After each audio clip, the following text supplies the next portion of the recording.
Elle veut divorcer. C'est la première chose que Sophie me dit quand je franchis la porte. Pas d'avertissement, pas de discussion, juste ces 4 mots. J'étais sidéré. Bien sûr, on avait eu nos problèmes ces derniers temps, on se disputait plus que d'habitude, mais je pensais que c'était juste une passe difficile, comme tous les couples en traversent.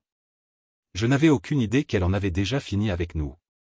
On était ensemble depuis presque 7 ans, mariés depuis 5. On avait une fille de 4 ans, Lucie, que j'adorais.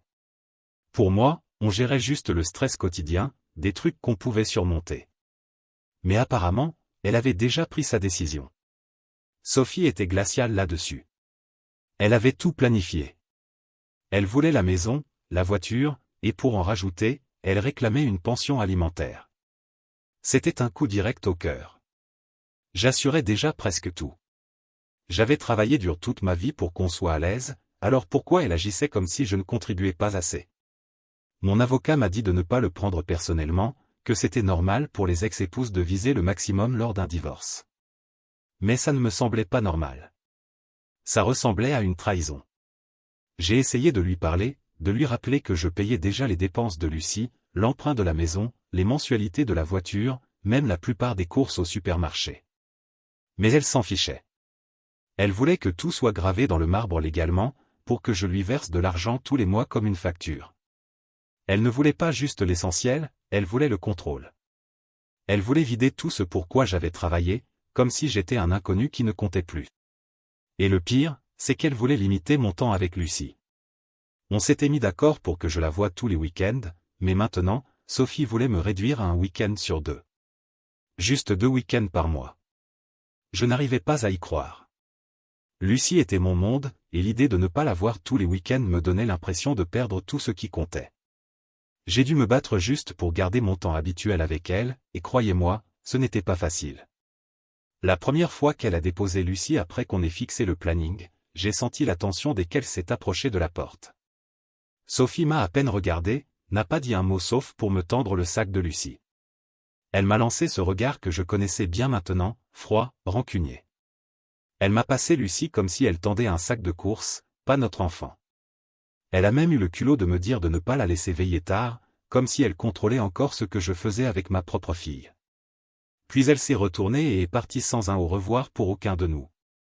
Quand j'ai installé Lucie à l'intérieur, une vague d'épuisement m'a submergé. Je travaillais les week-ends pour joindre les 2 bouts, et avoir Lucie tous les week-ends signifiait que je devais réduire mes heures. Mais il n'était pas question que je renonce à ce temps avec elle. Pas pour tout l'or du monde. Sophie avait peut-être effacé notre mariage et tourné la page, mais Lucie était la seule chose que je refusais de lâcher. Tout ça m'avait mis sens dessus-dessous, mais je me répétais que j'allais gérer. C'était dur, oui, mais j'allais m'en sortir. Il le fallait. Une fois le divorce prononcé, la réalité de ma nouvelle vie m'a frappé de plein fouet. Tous les week-ends, j'avais Lucie, ce pourquoi j'avais lutté bec et ongle. Mais jongler entre être là pour elle et garder mon boulot s'avérait quasi impossible. Je travaillais tous les jours de la semaine, et j'étais censé tout lâcher pour la prendre vendredi soir, la garder tout le week-end et être de retour au bureau lundi matin. S'amusait, mais c'est ma gamine. Je n'allais pas renoncer à notre temps ensemble. Sophie savait ce que ça me faisait. Elle devait le savoir. Je payais encore les factures, les charges de la maison, même si j'avais emménagé dans un petit appartement pour suivre la pension alimentaire. Mais ça ne lui suffisait pas. Tous les mois, comme une horloge, elle voulait ce paiement. Mon avocat disait que c'était comme ça, mais j'avais tout fait correctement et j'avais quand même tout perdu. Si je ratais ne serait-ce qu'un paiement, Sophie me sauterait à la gorge. Un lundi, après un week-end complet avec Lucie, je suis arrivé au travail à moitié vivant, espérant juste survivre à la journée. C'est là que mon patron m'a pris à part. Il a dit que les week-ends libres commençaient à poser problème et que mes performances baissaient. J'ai essayé d'expliquer, je lui ai raconté tout, le divorce, la garde, tout. Mais il a juste secoué la tête et m'a dit, « Écoute, on a tous nos problèmes, mais le boulot doit être fait. » J'ai continué à pousser, à équilibrer tout ça, mais 2 mois plus tard, j'ai eu la nouvelle que je redoutais. Mon patron m'a convoqué et m'a annoncé qu'il me licenciait. 15 ans de dur labeur, comme ça. Ils ne m'ont même pas donné une chance de rectifier. J'étais abasourdi, mais je ne pouvais pas me lamenter. J'avais des factures à payer, une maison à maintenir tant bien que mal, et ce chèque mensuel pour Sophie et Lucie. Sans boulot et avec des économies qui fondaient vite, j'ai cherché du travail partout. En ligne, dans les journaux, rien de concret. Les options étaient ridicules, servir dans un fast-food pour le SMIC n'allait pas couvrir l'emprunt, encore moins la pension. Mais le pire, c'était de savoir que si je ne payais pas, Sophie serait sur mon dos et que je perdrais toute chance de préserver la vie que j'avais construite pour Lucie et moi. 4 mois sont passés sans rien de solide. Mes économies étaient presque épuisées, et j'ai raté 2 paiements. Je n'ai pas dit à Sophie que j'avais perdu mon job, parce que je ne voulais pas l'entendre de sa bouche, qu'elle me le renvoie en pleine figure. Mais bien sûr, dès que l'argent a arrêté d'arriver, elle m'a appelé en hurlant, demandant pourquoi le paiement était en retard. J'ai essayé d'expliquer que je cherchais du travail, que c'était dur, mais elle n'en avait rien à faire. Elle se fichait de ma situation, juste que l'argent n'était pas sur son compte. Je savais qu'elle le signalerait, et honnêtement, ça ne m'a même pas surpris. J'étais déjà au plus bas, et puis quelques jours plus tard, on a frappé fort à ma porte. J'ai ouvert, sachant déjà ce qui m'attendait, et l'officier n'a même pas eu besoin d'expliquer. Ils m'ont arrêté pour non-paiement de pension alimentaire. Il était 6 heures du matin quand les coups violents à ma porte m'ont réveillé. Je n'ai même pas eu besoin de deviner qui c'était. J'ai ouvert et trouvé 2 policiers, l'air sérieux, me demandant si j'étais bien qui j'étais. J'ai hoché la tête, et avant que je m'en rende compte, ils m'expliquaient mes droits, me disant que j'étais arrêté pour pension alimentaire impayée.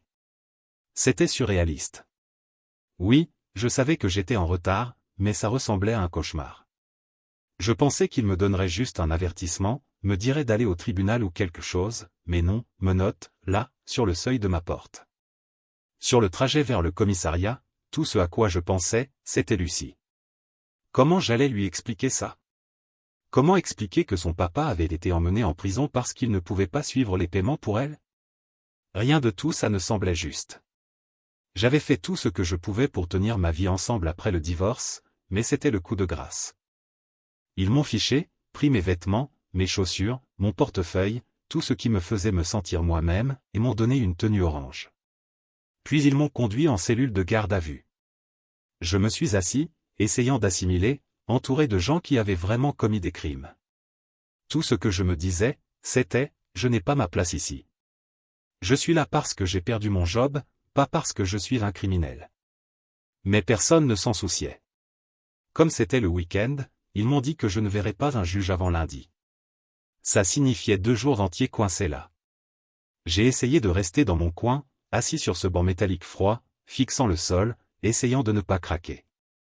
Mon esprit revenait sans cesse à Sophie, sachant qu'elle se sentait probablement victorieuse, pensant avoir gagné cette bataille tordue.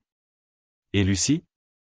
Je n'avais aucune idée de ce qu'on lui avait dit, ou si elle savait même où j'étais. Ça faisait plus mal que tout le reste. Le lundi, j'étais épuisé mentalement et physiquement. J'avais à peine dormi du week-end, inquiet de ce qui allait suivre. Ils m'ont enfin amené devant le juge, et il m'a condamné à 5 mois au centre de détention départemental. 5 mois pour des paiements en retard que je ne pouvais pas faire parce que j'avais perdu mon job en essayant d'être là pour ma fille. Pas de sympathie, pas de reconnaissance que j'avais fait des efforts. Juste la sentence, et affaire classée. Une fois au centre de détention, les choses ont empiré. Ils m'ont mis avec des types qui se fichaient de pourquoi j'étais là. J'ai gardé la tête basse, pas beaucoup parlé, et suivi une routine, manger, dormir, faire du sport, répéter. Je ne cherchais pas à me faire des amis, mais j'ai fini par rencontrer quelques autres gars qui étaient là pour la même raison, ne pas pouvoir suivre la pension alimentaire. C'était étrangement réconfortant de savoir que je n'étais pas le seul, mais ça n'améliorait pas ma situation. Tous les jours, je pensais à Lucie. Je détestais ne pas pouvoir être là pour elle, et même si je ne le savais pas encore, j'avais peur que Sophie lui raconte une histoire comme quoi je l'avais abandonnée. J'essayais de me concentrer sur chaque jour, à compter les mois et à éviter les ennuis. Mes parents m'envoyaient des lettres et venaient me voir quand ils pouvaient, essayant de me remonter le moral. J'appréciais, mais ça ne faisait que me faire manquer Lucie encore plus. À la fin de chaque nuit, j'étais exténué, mais j'avais ce sentiment au fond de moi que je n'étais pas fini. Il devait y avoir une sortie de ce merdier qui remettrait les choses en ordre. Je ne savais pas comment, mais d'une façon ou d'une autre, j'allais remettre ma vie sur les rails, pour moi et pour Lucie. Un jour, quelques semaines après le début de ma peine, j'ai reçu une lettre. Au début, je pensais que c'était une autre de mes parents, mais dès que j'ai vu le nom Bertrand sur l'enveloppe, mon cœur s'est mis à battre la chamade. Bertrand était un vieil ami, un ami commun à moi et Sophie en fait. Je n'avais pas eu de nouvelles de lui depuis des années, pas depuis un barbecue qu'on avait fait il y a 2 ans. Je me rappelais qu'il avait agi bizarrement ce jour-là, comme s'il cachait quelque chose, mais je n'y avais pas prêté attention. Et maintenant, une lettre de lui, sortie de nulle part, pendant que j'étais en prison. Je n'avais aucune idée de ce qui m'attendait. Je l'ai ouverte, et ces mots m'ont frappé comme une brique. Il avait entendu parler de ma situation, le divorce, la pension, et que j'étais en taule à cause de ça. Il disait qu'il avait gardé le silence longtemps parce qu'il ne voulait pas s'impliquer, mais qu'il ne pouvait plus se taire. Et puis il a largué la bombe, Sophie me trompait depuis des années. Elle voyait quelqu'un d'autre depuis avant même la naissance de Lucie. Le type avec qui elle était maintenant, celui pour qui elle m'avait quitté, n'était pas juste un nouveau copain au hasard. Il était là depuis le début. J'étais sidéré. Les mots sur la page ont commencé à se brouiller, mais je me suis forcé à continuer. Bertrand disait qu'il pensait que je devrais faire un test de paternité, qu'il y avait une bonne chance que Lucie ne soit pas la mienne. Je pouvais à peine le digérer. J'adorais Lucie plus que tout, elle était ma fille, ma petite. Mais maintenant, ce doute s'insinuait, quelque chose que je n'avais jamais envisagé. Je suis resté assis là, serrant cette lettre si fort qu'elle a failli se déchirer. C'était comme si mon monde entier avait été retourné une fois de plus. Après l'avoir lu, je ne pouvais plus penser clair. Mon esprit tournait en boucle, repassant chaque dispute, chaque excuse bizarre de Sophie, chaque soir tard où elle rentrait du supermarché. Des choses qui n'avaient pas de sens avant s'emboîter soudain, mais pas comme je l'aurais voulu. Je ne pouvais pas chasser les images d'elle en train de se faufiler, de faire semblant que tout était normal tout en me mentant en face tous les jours. Je savais ce que j'avais à faire, je ferais ce test dès ma sortie. J'allais découvrir la vérité, peu importe à quel point ça faisait mal. Je n'allais pas continuer à payer une pension et traverser l'enfer si Lucie n'était même pas la mienne. Je me sentais trahi à un niveau inédit, comme si le sol s'était dérobé sous mes pieds. Mais en même temps, une nouvelle détermination montait. Si elle avait menti sur Lucie, si elle m'avait utilisé tout ce temps, j'allais lui faire payer. Le reste de mon temps en prison a été différent après cette lettre. Je n'étais plus juste un type vaincu essayant de survivre au quotidien. J'avais une mission. J'ai gardé la tête basse, évité les problèmes, et attendu ma date de libération. Quand mes parents venaient me voir, je n'ai pas mentionné la lettre, pas dit un mot sur ce que j'avais appris. Ils avaient assez à s'inquiéter avec moi là-dedans. Mais dans ma tête, tout ce que je voyais, c'était ce test. C'est devenu mon unique objectif, comme si rien d'autre ne comptait maintenant que de découvrir la vérité. J'ignorais comment je réagirais si le test était négatif. Lucie était toujours Lucie, la petite que j'avais élevée, qui me regardait avec ses grands yeux confiants tous les week-ends. Mais la possibilité qu'elle ne soit pas la mienne était quelque chose que je ne pouvais ignorer, pas après tout ce que Sophie avait fait. Alors je me suis dit que quand je sortirais, je prendrais un avocat, organiserais le test de paternité, et obtiendrais enfin les réponses que je méritais. Cette lettre de Bertrand a tout changé. Je le savais dès que je l'ai lue. Quand je suis enfin sorti, je n'ai pas perdu de temps. Mon esprit était fixé sur une chose, faire ce test de paternité. J'ai trouvé un avocat qui semblait affûté et prêt à prendre mon dossier. Je lui ai tout expliqué, mon temps en prison, les exigences de Sophie, et bien sûr la lettre de Bertrand. Il a écouté attentivement, hochant la tête tout du long, et m'a dit qu'on ferait le test le plus vite possible. On a fixé une date au tribunal pour aborder non seulement la pension, mais tout le bordel que Sophie m'avait imposé. Le jour du test, je suis arrivé et Sophie était déjà là avec Lucie. Elle avait l'air furieuse, les bras croisés serrés, comme si elle pouvait me faire sentir coupable. Je m'en fichais. J'en avais fini d'être celui qui se sentait mal. J'ai gardé mon attention sur Lucie. Dès qu'elle m'a vu, elle a affiché un immense sourire et a couru vers moi, enroulant ses petits bras autour de moi. Ça m'a frappé fort, je ne vais pas mentir. J'avais passé des années à penser qu'elle était ma fille, à l'élever, à l'aimer, et maintenant j'allais découvrir si c'était même vrai. Mais pour cet instant, je l'ai serré contre moi, embrassé son front, et lui ai dit que je l'aimais. Quand j'ai enfin lâché, je l'ai rendu à Sophie, qui avait l'air de vouloir partir au plus vite. 2 semaines. C'est le temps que j'ai dû attendre pour les résultats, et ce furent les 2 semaines les plus longues et les plus insomniaques de ma vie. Tous les jours, je me regardais dans le miroir et voyais ces cernes sombres qui ne partaient pas. Mon esprit tournait en rond, qu'est-ce que je ferais si elle n'était pas la mienne? Est-ce que je pourrais le supporter? Je l'avais pratiquement élevée, et l'idée de la perdre me déchirait. Mais en même temps, si elle n'était pas la mienne, je ne pouvais pas laisser Sophie s'en tirer avec tout ce qu'elle avait fait. Enfin, l'enveloppe est arrivée. Je me souviens être resté planté dans mon salon, à la fixer, presque trop effrayé pour l'ouvrir. Je me suis assis, les déchiré, et me suis forcé à regarder le papier. 0,0%. Je n'étais pas son père. Comme ça, les 4 dernières années de ma vie avec Lucie semblaient m'avoir été arrachées. Je ne me souviens même pas d'avoir laissé tomber le papier, mais il était par terre, et je suis resté assis là, à le fixer, sentant comme si quelqu'un avait gelé mes entrailles. J'avais aimé cette petite comme si elle était la mienne, pour découvrir qu'elle ne l'était pas.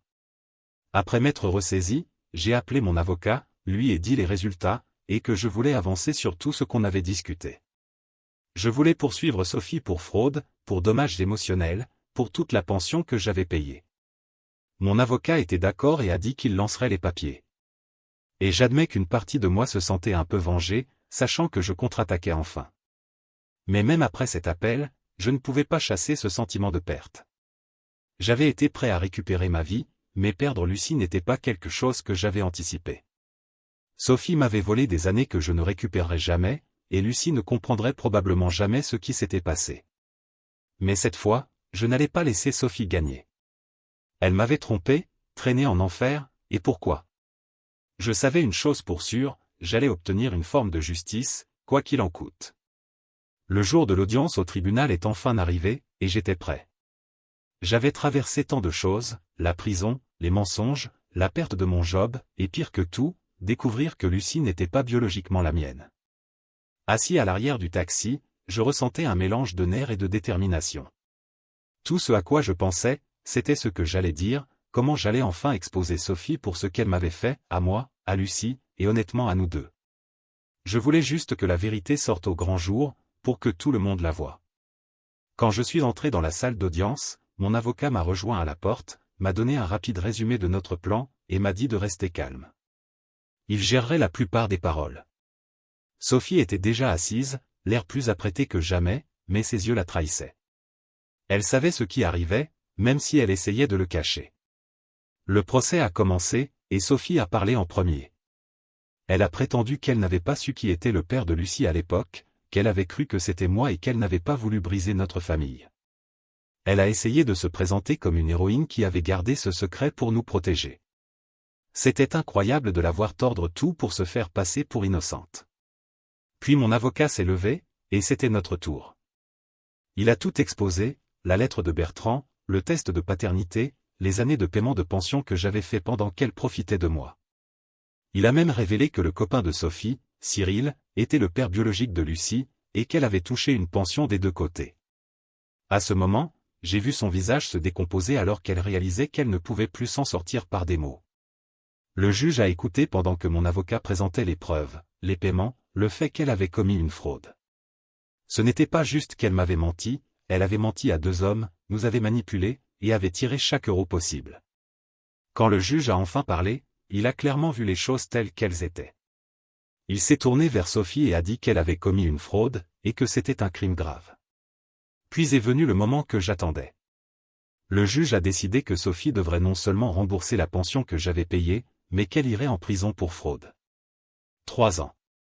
En entendant ça, j'ai presque du mal à y croire.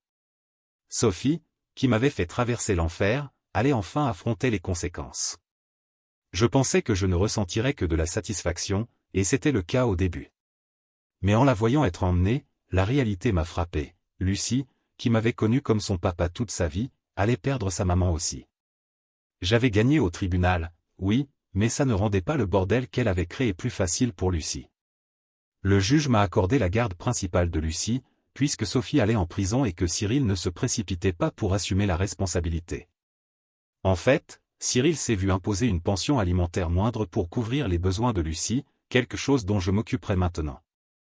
Alors voilà, j'étais là dans cette salle d'audience, avec une victoire légale, mais sentant comme si j'avais livré une guerre et que j'étais laissé avec les débris de ce qui avait été une famille.